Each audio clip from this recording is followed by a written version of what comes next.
Welcome to the WPT Borgata Poker Open. I'm BJ Nemeth. And I'm Jeanine Deeb, and we just wrapped up day 1A.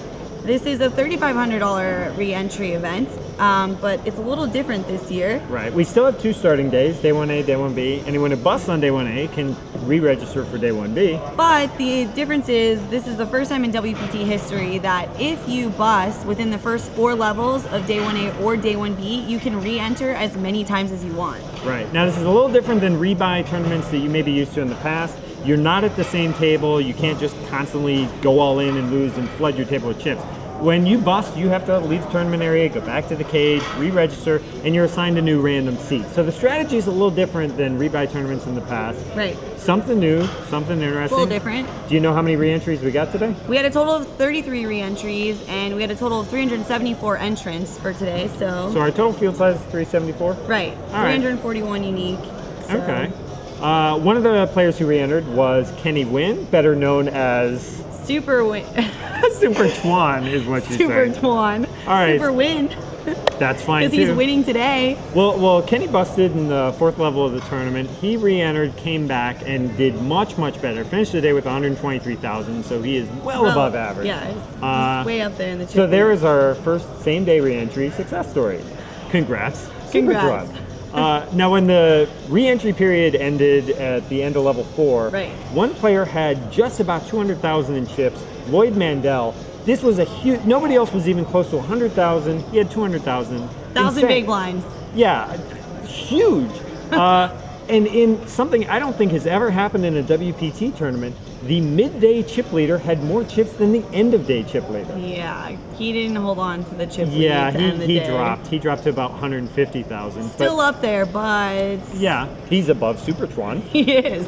But end of day chip leader is kind of important here because there's a $10,000 chip leader bonus for day 1A and day 1B. So with about 20 minutes left in the tournament, I'm running through the field, kind of checking for the big stacks. A lot of players around 150,000, but nobody breaking away. And Robert Blako had the slight lead with about 170. So many players in striking distance, nobody could catch him. His table ended early. He had 173,000, and he was just crossing his fingers and sweating everybody else finishing. He picked up $10K. Yeah, $10,000. It's a good way to start and end your day. Right, he's already tripled his buy-in, so he's free rolling and then some going forward. He was our Club WPT Player of the Day, so you can check out the interview Diana Cox did with him at the end of play. Right, and then a few other big stacks we had in the field were Carlos Mortensen, Barry Greenstein, and Tony Dunst. Dunst did our shuffle up and deal this morning, and he was looking a little groggy, a little tired. We had an 11 a.m. start. Tomorrow's an 11 a.m. start. Yeah, that's early for the poker world. Especially for Tony. That's like 6 a.m. to a regular person. Seriously. So he did the shuffle up and deal. He went back to bed, and then he came back and he late regged, and he's doing really well. So he doesn't have to play tomorrow. That's good. Right. Now, we are expecting a larger field tomorrow, day 1B. We know a couple players who are coming in. We saw Tommy Vides tonight. He came up, was chatting with us. They lost his luggage at the airport, so not a good start to the trip. Missed day 1A, but he will be in field tomorrow. For day 1B. And then last year's winner, Bobby Obuti, I saw him with a sweet new haircut, and he was registering, so we'll see him tomorrow. Hopefully he can do well. I mean, he picked up 922,000 last year. See what he can do with it this year. Yeah, that was strong.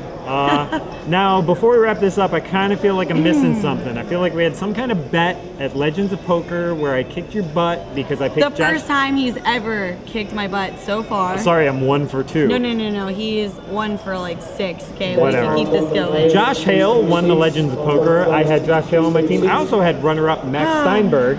Max Steinberg, who's here in this field. So is his twin, by the way. It's a little confusing. But yes, I'm supposed to whoop whoop every time I see BJ. And she's not been doing a very good job. Whoop whoop. I've been whoop whooping all day long, except BJ loves whoop whooping so much that he whoop whoops after I whoop whoop. I'm trying to show you how to do it right. He likes the whoop whoop. Little half-ass whoop whoop. They are not half-ass. All right, well, this wraps up day 1A. We come back for day 1B tomorrow at 11 a.m. Another 11 a.m. start. For now, we get to go to our player party at Mix, and if you're around, please join us. And I will be there with my sweet shades.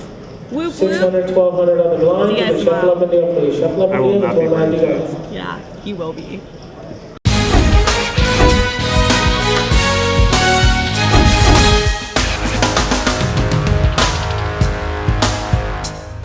I got a good story for you later.